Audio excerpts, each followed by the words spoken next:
The Word of God is alive and powerful, sharper than any two-edged sword, piercing even to the dividing asunder of the soul and spirit and of the joints and the marrow, and is a critic of the thoughts and intents of the heart.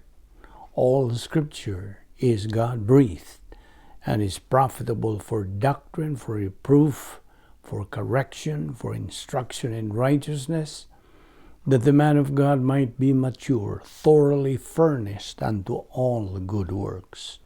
Study to show thyself approved unto God, a workman that needeth not to be ashamed, rightly dividing the word of truth. Matthew 28:19-20. Go therefore, and make disciples of all the nations, baptizing them in the name of the Father, and of the Son, and of the Holy Spirit, teaching them to observe all things that I have commanded you, and lo, I am with you always, even to the end of the age. Philippians 2:9-11. Therefore, God also has highly exalted him, and given him the name which is above every name, that at the name of Jesus every knee should bow, of those in heaven, and of those on earth, and of those under the earth, and that every tongue should confess that Jesus Christ is Lord, to the glory of God the Father. Luke 12:8-9. Also I say to you, whoever confesses me before men, him, the Son of Man, also will confess before the angels of God. But he who denies me before men will be denied before the angels of God. Luke 15:7. I say to you that likewise there will be more joy in heaven over one sinner who repents than over 99 just persons who need no repentance. Luke 19:10. For the Son of Man has come to seek and to save that which was lost. Before we start our Bible study, nining adlaw, as our SOP, ato kining o routine, gikinahanglan ang atong paglimpyo sa atong tagsatag sa kakalag, sa dili pa kita magapadayon sa pagtuon sa pulong sa Dios. Busa, let us now go to the use of the principle of 1 John 1:9, which says in English, if we confess our sins, God is faithful and just to forgive us our sins and to cleanse us from all unrighteousness. But for you, unbeliever, the issue you're facing is not confession of your sins. It is using your free will so you can make the most important decision that you can make in your entire life. The decision to believe in the Lord Jesus Christ as your Lord and Savior. Busa, sa hilom mag-andam ta sa atong tagsatag sa kakalag. Let us pray.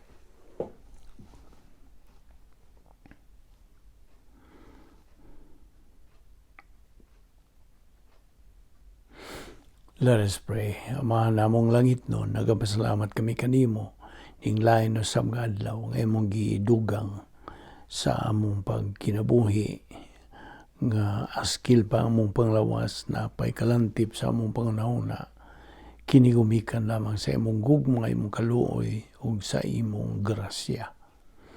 Grasya kini among pagabuhaton nga pagtuon sa imong pulong.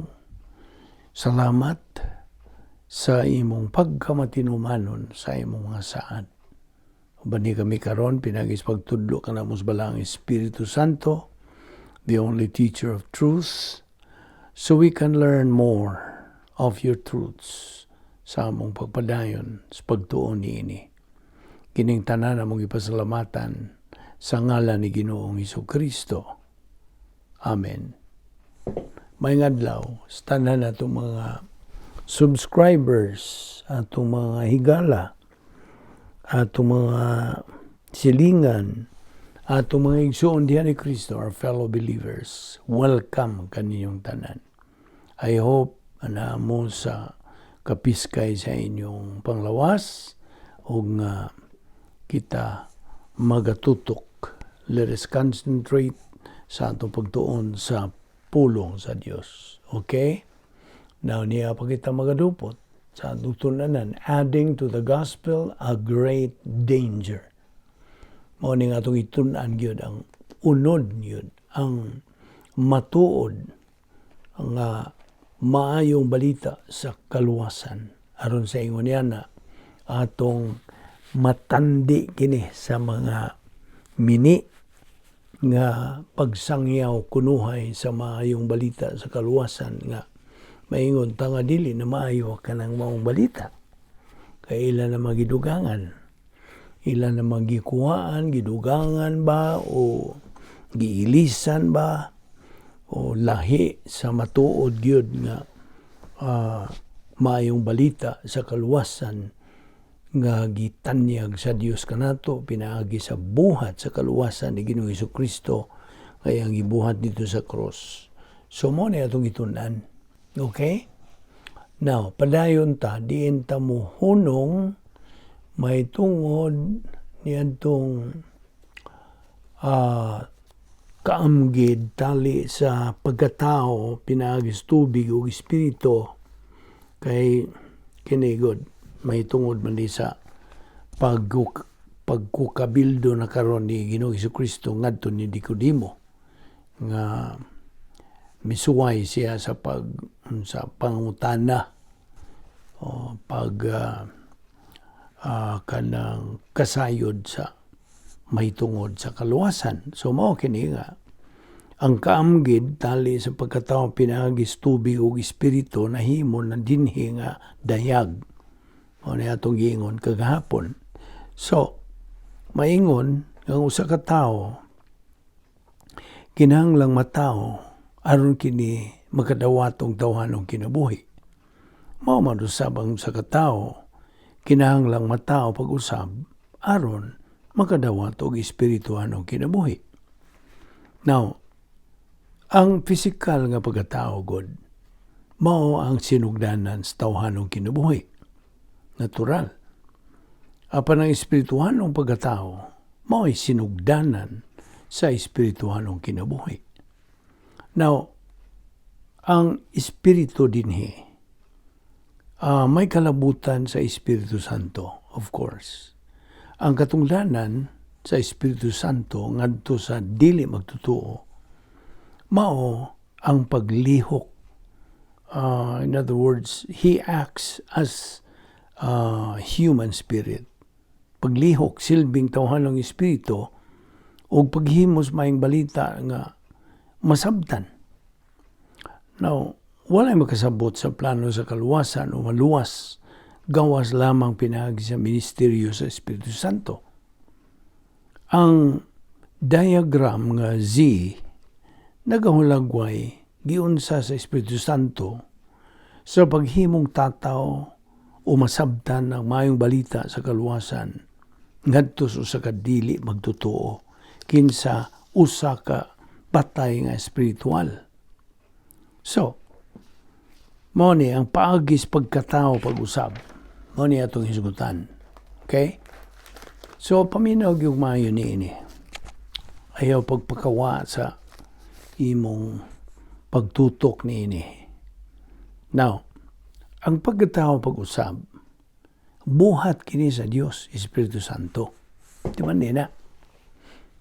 Sa higayon nga mutuo kang Kristo ang tao, ang Espiritu Santo muhimo diha kaniya og tawhanong espiritu nga diha niya na iisip sa Dios nga Amahan ang kinabuhing walay katapusan nga musangpot og espirituhanong kinabuhi. Ang wa diha niadtong pisikal nga pagkatao nga maong tawhanong espiritu ug ang relasyon ngadto sa Dios maangko na kini karon pinagi sa bagong pagkatao. Ang naasoy nga magtotoo, nahimo na siya nga dichotomos. Ang buot pa sa buot, aduna na siya tulo ka bahin diha kaniya. No, correction, dili dichotomos, trichotomos. Ang naasoy nga magtotoo, nahimo nga trichotomos ang buot pa sa buot, duna na siya tulo ka bahin diha kaniya, na siya lawas, kalag, ug tawanong espiritu.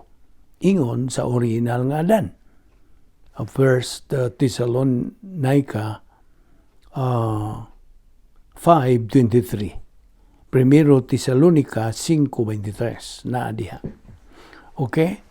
So, sa higayon sa pagkatao pag-usab, okay? Ang magtotoo, okay? Atong hinahinayan kini paghisgot, ha? Sa gayon, sa pagkatao pag-usab, ang magtotoo mapunan sa Espiritu Santo. He will be filled by God the Holy Spirit. Gibutang na siya sa pakigamitan sa Dios. Ug uban sa iya nakaroong tawhanong espiritu, siya magkakaton o makasabot na sa mga butang espirituanon. Nakana sa Juan 16:13 ngadto sa 15. Now, okay.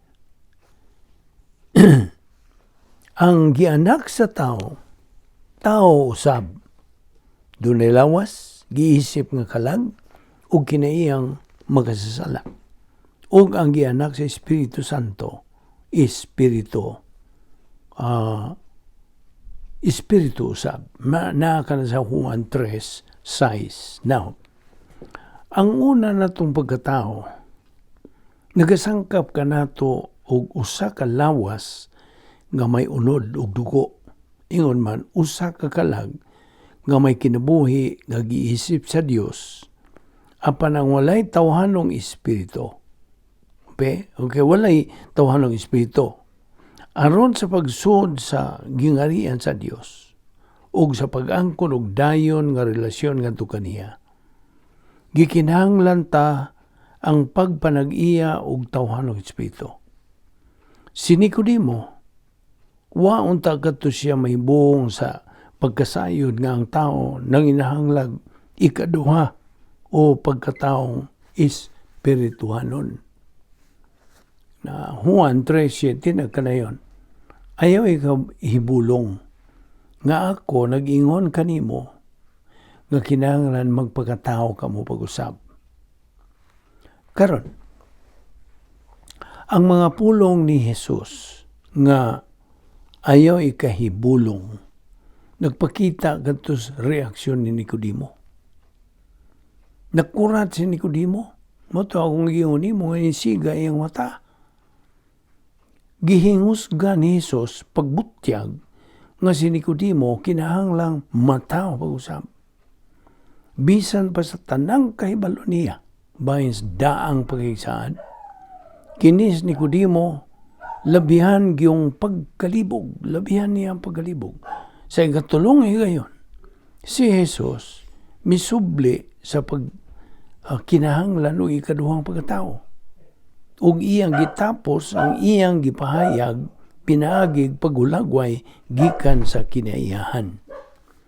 Now, ay tangdang ang iro, diyang tingog si iro nga background.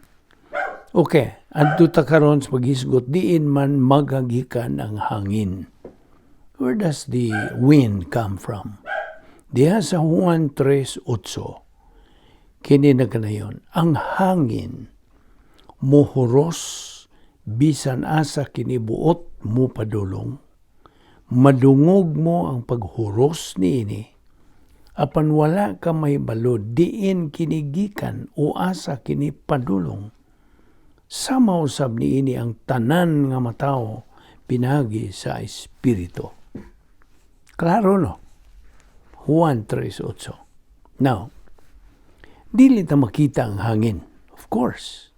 ang epekto ra niini ang makita. May bawaan mo kung moros ang hangin, sanglit mabati mo man kini diyas imong naong, kung mohuros diyas imong naong, makita mo ang pagbawod sa dagat, gumikan sa paghuros niya na sa hangin.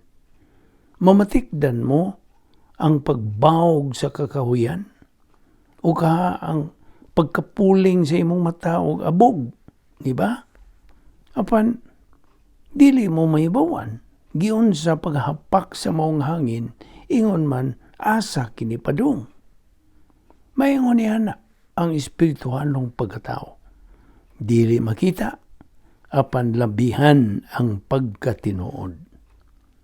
Now, karon itong hisgutan ng pagkalibog ni Nicodemo. Okay? Karon mitubag si Nicodemo, umiingon kaniya ni Jesus.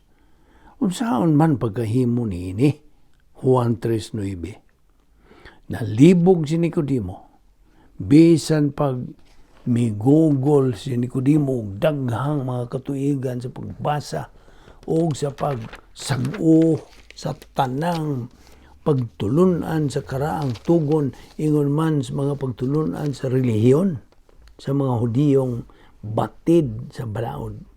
Wa gyud niya masabti ang konsepto sa pagkatao pag-usab. Wala. Labihan sa pagkakuti ang iyang pagbansay sa pagtuon bahin sa teolohiya nga iyang mabatbat ang balaang kasulatan ug makalantugi siya sa mga ubang mga tao sa tumang kabatid niini niya. Apan bisan pa nining tanan, nalibog pag yun ni Nicodemo nga nasabta ni Jesus ang usa ka panghuna-huna sa teolohiya nga nakapagkugang pag-ayong Nicodemo. Nagutanan ni Nicodemo sa pag-ingon, unsaon man pagkahimo niini? So, Juan 3:10 nagkanayon.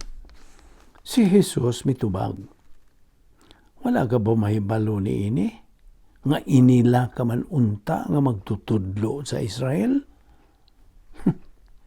Karon, pinagi sa pagkantalita, gipapunting ni Jesus ang pagtutok ni Nicodemo ngadto sa espirituhanong kakulangan niini. Wala masukad si Nicodemo makadawat og kasayuran nga sama niini. Ni nakadawat sa bisag usa sa iyang natambungan nga pasulit, tigom pagtuon o sa sud tulungaan. Wala pa nang balinga sa kurikulum nga rabbinikal ang maayong balita sa kaluwasan. Midugang si Jesus sa pag-ingon, sultihan ko ikaw, gisulti namo ang among nahibaluan ug nagmatuod kami sa among nakita, apan nagdumili kamo sa pagdawat sa among mensahe. Juan 3:11. Nalibog na napod ni Nicodemo. Nalibog siya sanglit ang grasya. Konsepto man kining wa siya ay alamag. Wa. Yan no clue. Bahay grasya. Ang mga pulong kinahanglang matao kapag usab. Tataw. Apan dili ang prinsipyo sa tanan niyang nakatunan sa iyang relihiyon. Si Nicodemo, walay himbang kaagan may tungod sa pagpagkatao pag-usab. Wala. At tutas Juan 3:12, sa gisulti. Kung dili ka mutuo sa akong gisulti kanimo, may tungod sa mga butang ni ining kalibutan na. Unsaon mo man pagtuo, konsultihan ko ikaw, may tungod sa mga butang sa langit. Now, sa Griego ni ining maong bersikulo, ang pulong kon, gitawag kini og unang klase nga kondisyon sa usa ka maglalantugi. Si Jesus nagkanayon din hiyog atong ibutang sa pagkakaroon nga gisultihan taka sa mga tawhanong butang. Mga butang kalibutanon. Nan, unsaon mo man pagtuo kung ipresentar ko ang espirituhanon o langit ng mga prinsipyo. Now, ang tinuod, si Kristo mo ay matuod nga isyo. Diya sa Juan 3:13, nagkanayon kini. Ug wala pa'y nakasaka sa langit gawas sa anak sa tao nga nanaog gikan sa langit. Niadtong higayon sa pagsaysay ni Jesus, niining maong pamahayag, wa pa'y usa ka sakop sa kaliwatan sa tao ang nakasud sa ikatulong langit nga maong puloy-anan sa Dios. Wala pa. Bisan tuod kung dinhanay dili maihap nga mga katawhan sa daang pagigsaan nga nangaluwas gikan sa paghukom sa dayon. Human sila nangamatay, mipuyo na sila dito sa paraiso. Lucas 16:19-23. Way makasud sa langit hangtod si Jesucristo isip representante nga tao nga mabanhaw, musaka o madawat sa amahan. Now, si Kristo mo'y unang tao nga musuod sa langit. Ingon nga mao ang una sa tanan. 1 Corinto 15:20-23. Gibanhaw si Kristo aron ang tanang mga magtutuo musunod kaniya sa pagkabanhaw. Nga mao ang pagkabot sa kadaugan batok sa kamatayon.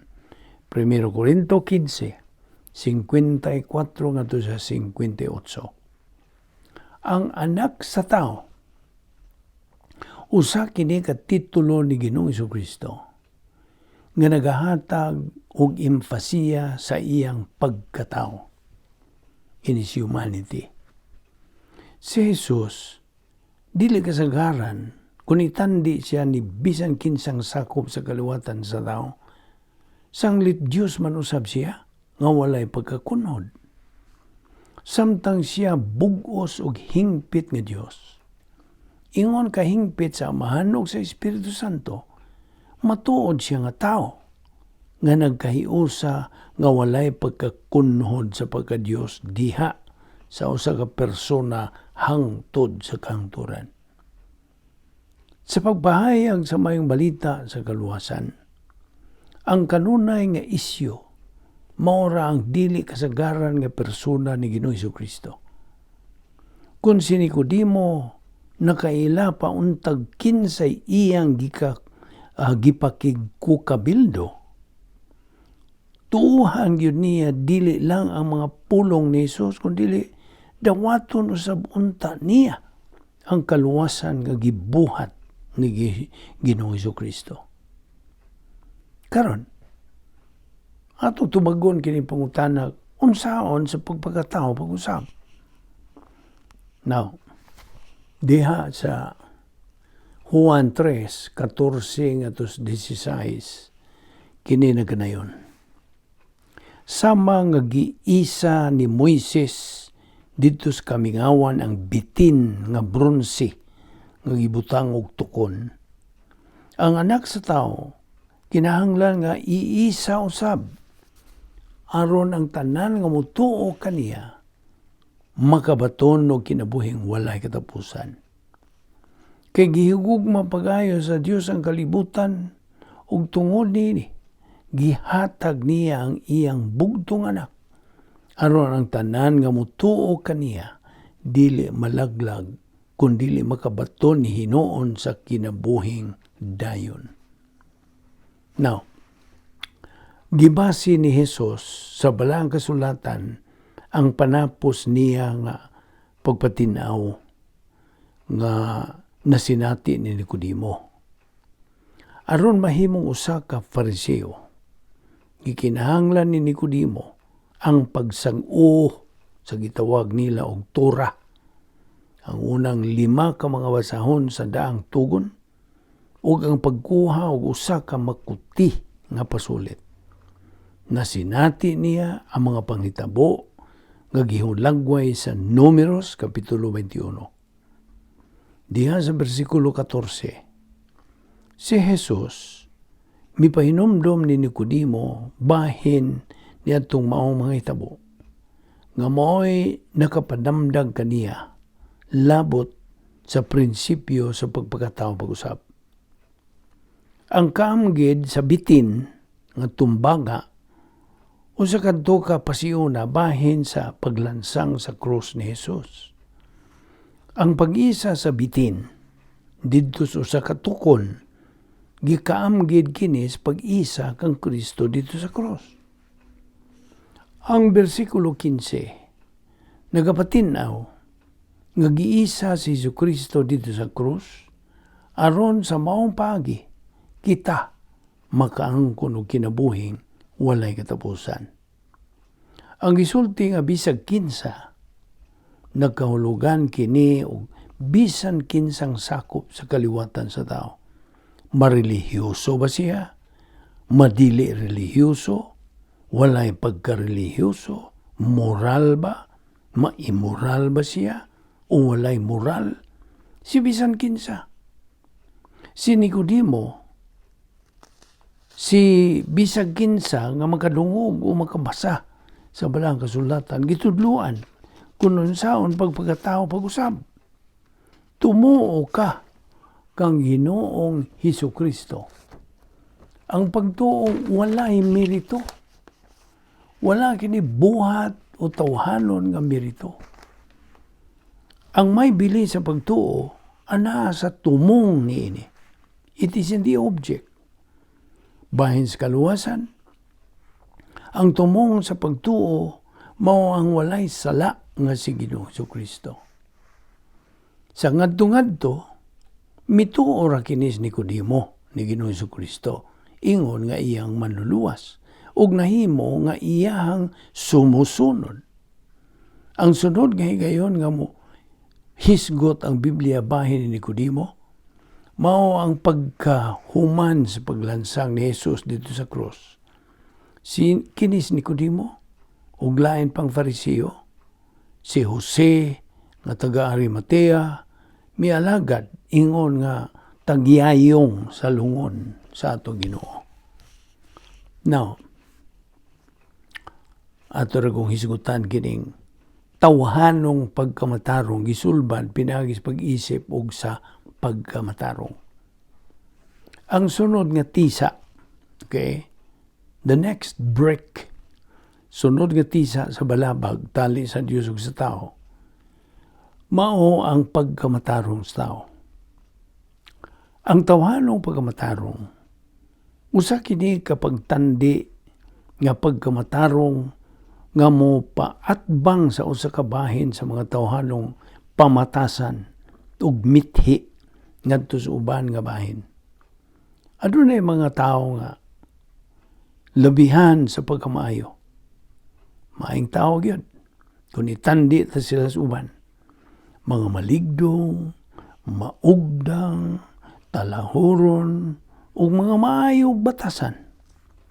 Aduna sila maayo kaayong pagtamod sa mga katungdanan, pagtahod sa tinagong panimuyo ug sa mga kabtangan sa uban, ug kini sila.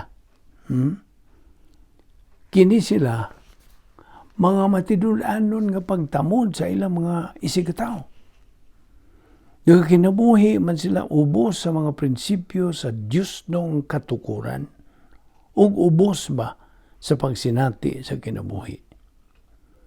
Nganong may pagkamaayo man kini sila. Kung itandi nito mga hagkog, mga dili kasaligan, dautan ug dungog, ug mga immoral nga mga tao, mga dalaygon kini sila. Suma sa tawhanong sumbanan bahin sa pagkamatarong, adunay hugpong nga maayo.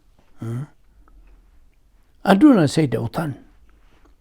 Kung maghisgot ang kasagaran, nasod ang mga magtutuo sa usa niining duruha ka hugpong. Ang mga relihiyoso, moral, o mga magtutuo nga matarong silang kaugalingon sama ni Nicodemo, mahimong tinamod nga mga sakop sa katilingban kinsa talag sarang makitaan nga nagabuhat o kalapasan o buhat nga salawayon. Usa siya ka mabination, manggiluyon, matinagdanon, o nagatampo pagani siya sa mapuslanong mga kausa. Hinoon, ang nakaluoy lang sa usa ka moral nga dili magtutuo mao, nga siya nagasalig ra gyud sa iyang tawhanong pagkamatarong aron kunuhay sa pagpahimuot sa Dios ug aron nga siya mahilangit. Pinaagi niya na iyang ginabuhat. Nagdahom kini siya nga wala na siya magkinahanglan ni Ginoong Jesucristo ingon nga iyang puli kumikan sa iyang mga kasalanan tungod kay nagatuo man siya nga usa siya ka maayong tao.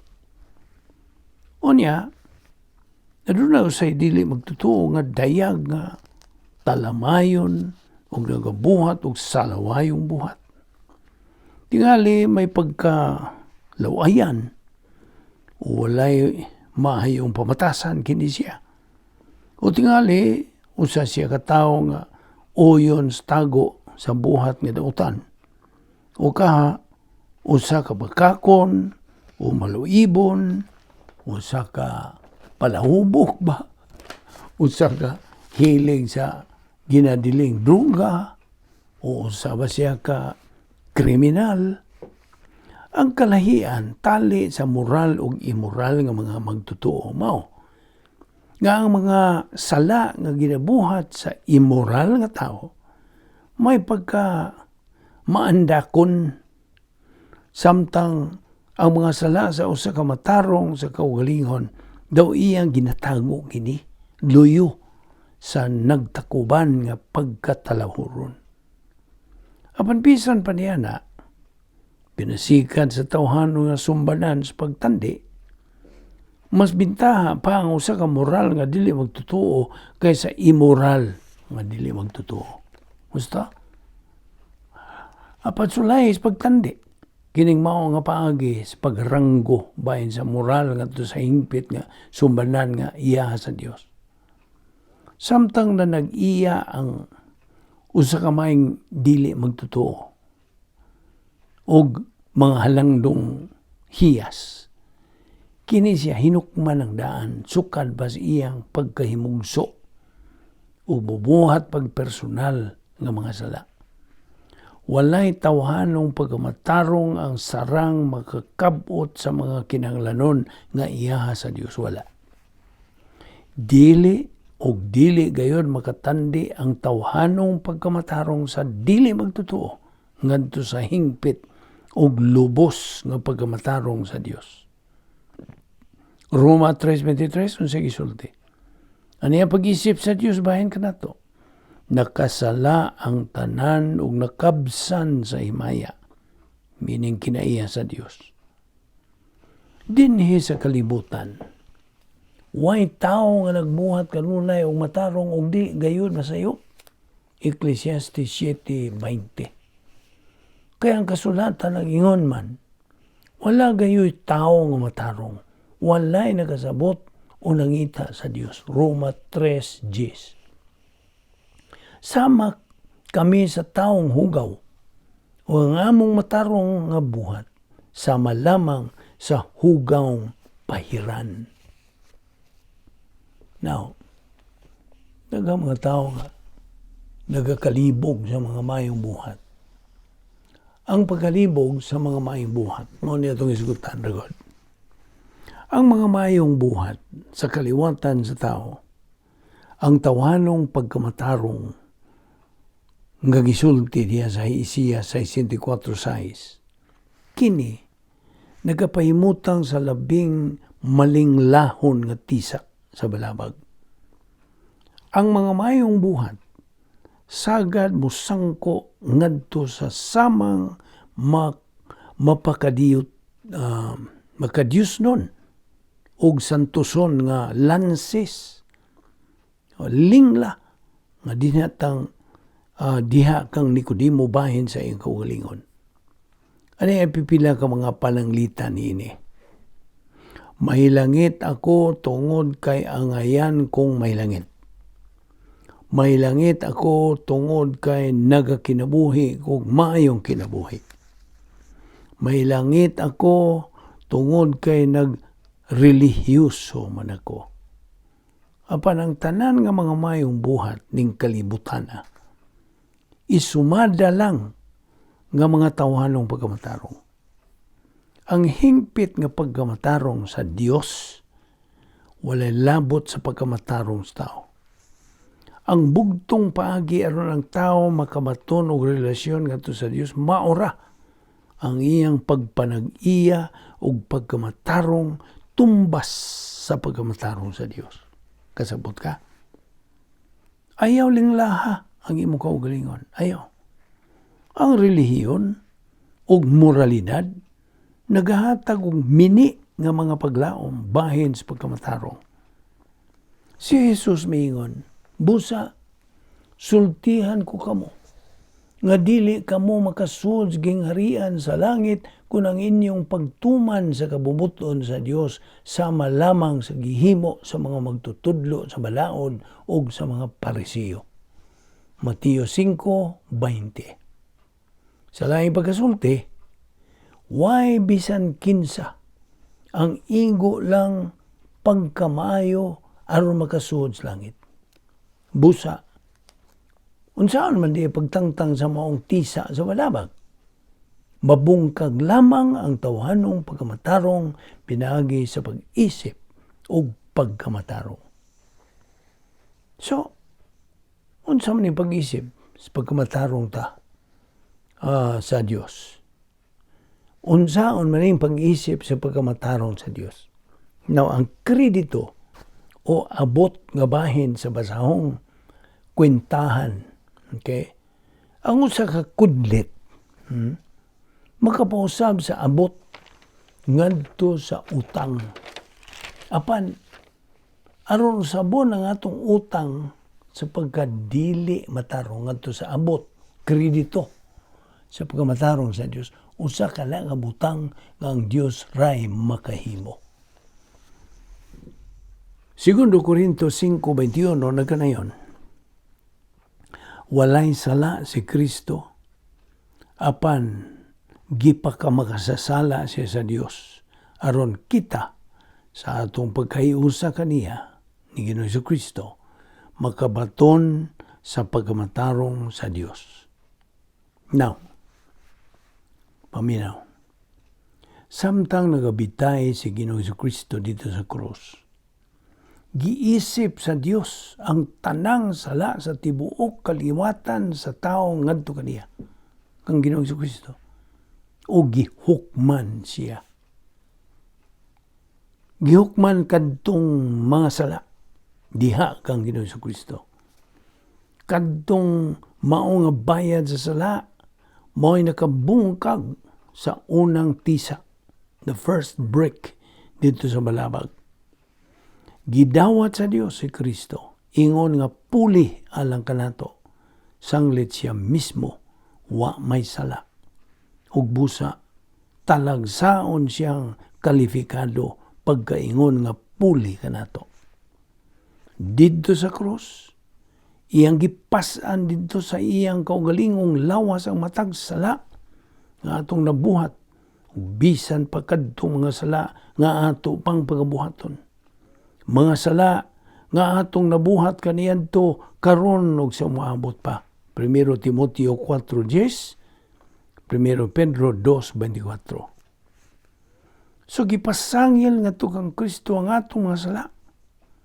Dili nga rin nato. Apan hangtod pagadawaton ta ang iyang sakripisyo pinaagi sa pagtuo lamang kang Kristo lamang. Episo 2:8-9. Magapabilin nga rin nato ang atong tawhanong pagkamatarong. Atuwa kita sa dapit nga pagkautangan sa balanse, sanglit di man paigo ang atong pagkamatarong. Aron natong maangkon ang pagkamatarong sa Dios, paminaw nini. gikinahanglang tuuhan tas Ginoong Jesucristo. Roma 3:22. Kaysa higayon sa pagtuo kang Kristo, ang iyang pagkamatarong ipaangkon pabor ngari kanato. Sabot? Roma 4:5. Apan ang tao nga wala magsalig sa iyang binuhatan, kundili nagsalig hinoon sa Dios, kinsa nag-isip sa makasasala nga walay sala, siya isipon, lugid zumay, giisip, mo kanay Grigong pulong, giisip nga matarong tungod sa iyang pagtuo. Roma 4:5. Okay. Ang Grigong pulong nga lugid zumay, nagpasabot kini kahulugan og pag-isip o paghatag o usa ka butang agig dungog sa ngan sa usa ka tawo.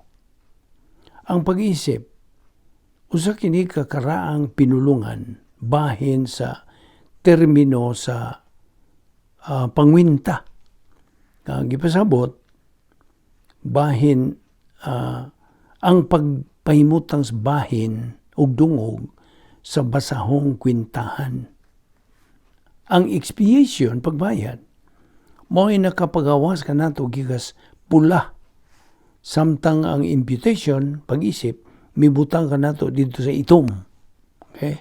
Samtang niya, wala na to tarbahui o dili kita angayan o kaluwasan. Dili ta mapaningkamutan ang kaluwasan, dili. Ang buhat ra ni Kristo dito sa cross, nakapautangan ka nato gikan sa atong basahong pangkwinta sa atong tawhanong pagmatarong ug nagabutang agig dungog sa atong basahong pangwinta sa hingpit nga pagmatarong sa Dios. Yes, 1 Corinto 1:30, gidugang ang italics diha. Apan kamo gihiusa sa Dios diha kang Kristo Jesus. Ug diha kang Kristo aduna kitay kaalam. Pinaagi kaniya nahimo kitang matarong at tubangan sa Dios. Nahimo kitang balaang katawan sa Dios ug gihatagan kita og kagawasan. Now, atol kung isgutan gining kini may nungdanon pa kayo. Excuse me. Ang walay kapusalanan nga paninguha sa pagkamatarong. Dias Roma 9:30 nagkanayon kini. Ang ikasulti ta karon mao kini. Ang mga dili Hudiyo nga wala maning kamot nga mahimong matarong, meaning tawhanon at tubangan sa Dios, nakabaton hinuon nining maong pagkamatarong pinagi sa pagtuo. Now, dinhay dili maihap ka mga hintil ang nangaluwas dito sa panahon sa daan ingon man sa bagong pakigsaan. Okay? Now, unsa ka dakong kalainan nitong ubay-ubay ka mga relihiyosong Hudiyo kinsa sayop ang ilang pag-agad pinagi sa pagsunod sa balaod ni Moises o pinagi sa ilang kaugalingong pagkamatarong alang sa ilang kalawasan.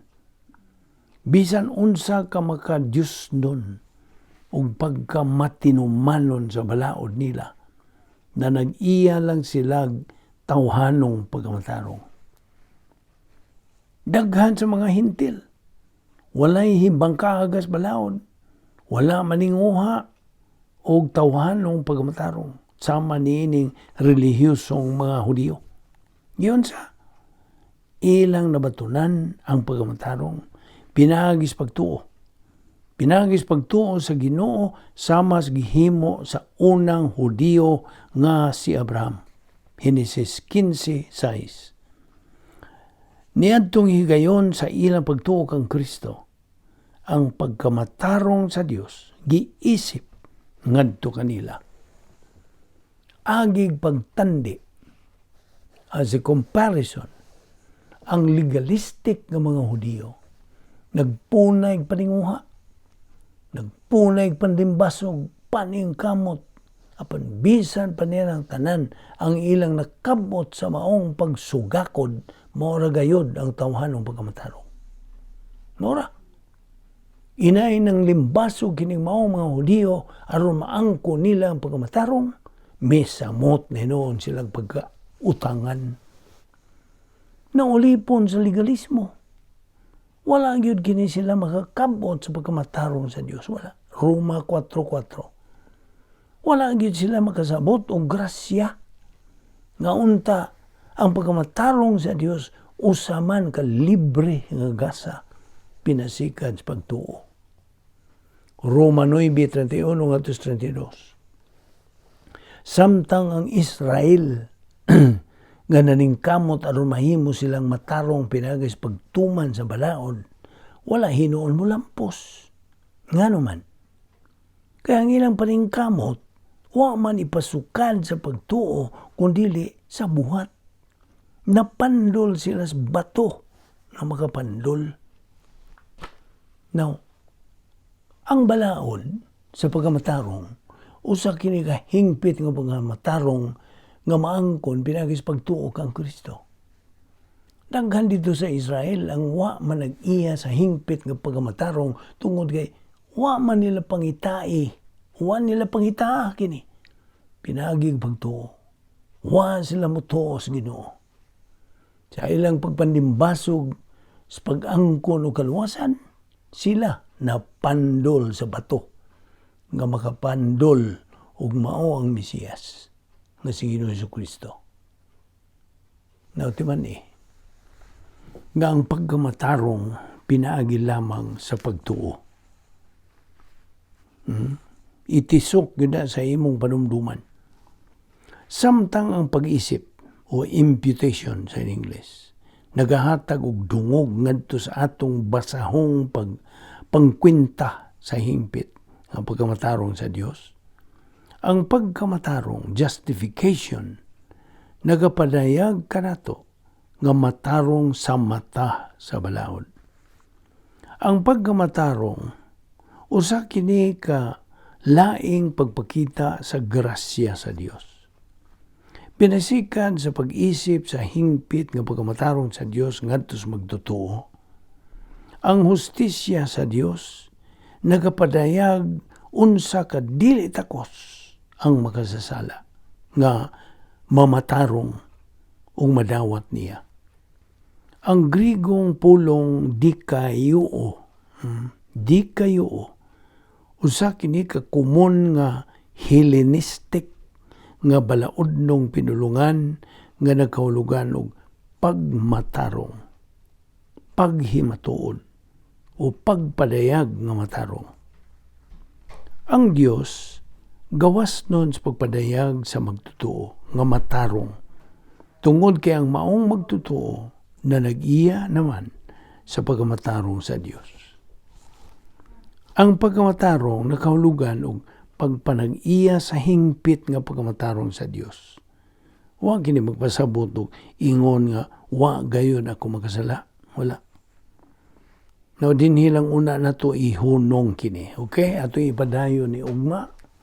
Ayaw pagsipyat sa sunod nato nga paghisgot o pagtuki bahin ini. May nungdanon kini pagayo. Kini mga punto nga itong padayag diha kanimo.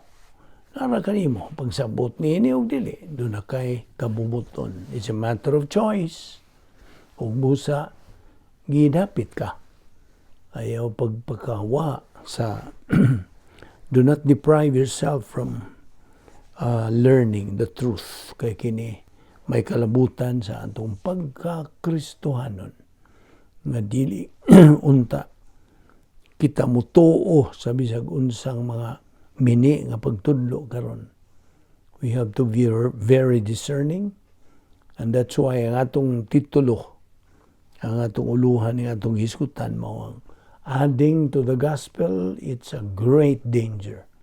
Mao na ang atong gitun-an kining kamatuoran aron dili kita mada sa mga mini. Magampot ha. Balaan na mga Diyos, nagapasalamat kami kanimo sa imong grasya. Kamong ipahimuslan. Salamat nga kami makapadayon pas pagsibog nga tusunahan sa among Kristohanong pagkinabuhi. Salamat nining tanan nga mong nakatunan ning adlaw. Hinaot nga kini madugang sa mga kamaturan nga niya na sa among kalag. Naot nga kini makapadayon sa pagtuyok sa among panimuot, that we allow this to circulate in the stream of our consciousness ingon nga among mga anak. Kining tanan namong ipasalamatan sa ngalan ni Ginoong Hesukristo. Amen.